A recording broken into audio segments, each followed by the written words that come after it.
പ്രായപൂർത്തിയായ എല്ലാവർക്കും മൊബൈൽ ഫോണുള്ള 3 രാജ്യങ്ങളുടെ പട്ടികയിൽ UAEയും നോർവേയും ലിബിയയും ഇടം നേടി. പഠന റിപ്പോർട്ടുകൾ പ്രകാരം എല്ലാ പ്രവാസികൾക്കും സ്വദേശികൾക്കും സ്വന്തമായി മൊബൈൽ ഫോണുണ്ട്. ഗൾഫ് രാജ്യങ്ങളിൽ സൗദിയും ബഹ്റൈനും ഒമാനുമാണ് തൊട്ടുപിന്നിലുള്ളത്. ഇവിടെ 98% പേർക്കാണ് സ്വന്തം മൊബൈലുള്ളത്. കുവൈറ്റിൽ ഇത് 95%. വേൾഡ് ബാങ്കിന്റെ ഗ്ലോബൽ ഫിൻഡെക്സ് ആണ് മൊബൈൽ സാന്ദ്രത സംബന്ധിച്ച റിപ്പോർട്ട് പുറത്തുവിട്ടത്. Sweden, Iceland, Finland, Lithuania, Italy, Denmark, Estonia എന്നീ രാജ്യങ്ങളിലും 99% പേർക്കും മൊബൈൽ ഫോണുണ്ട്. US, Cyprus, Algeria, Hong Kong, Latvia, Mongolia, Vietnam എന്നീ രാജ്യങ്ങളിൽ 98% പ്രായപൂർത്തിയായവർക്കും മൊബൈൽ ഫോണുണ്ട്. വികസിത രാജ്യങ്ങളിൽ മൊബൈൽ ഫോണിന്റെ ശരാശരി സാന്ദ്രത 90%. അതേസമയം ഇന്ത്യയിൽ പ്രായപൂർത്തിയായ 66% പേർക്ക് മാത്രമാണ് മൊബൈൽ ഫോണുള്ളത്.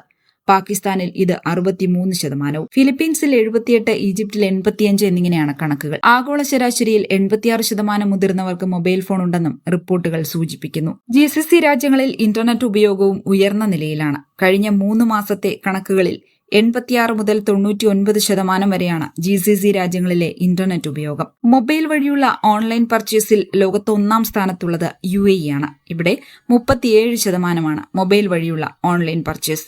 സിംഗപ്പൂരിൽ 34.8%, UKയിൽ 27.6%, ബ്രസീലിൽ 24.4% ഓൺലൈൻ പർച്ചേസുകൾ.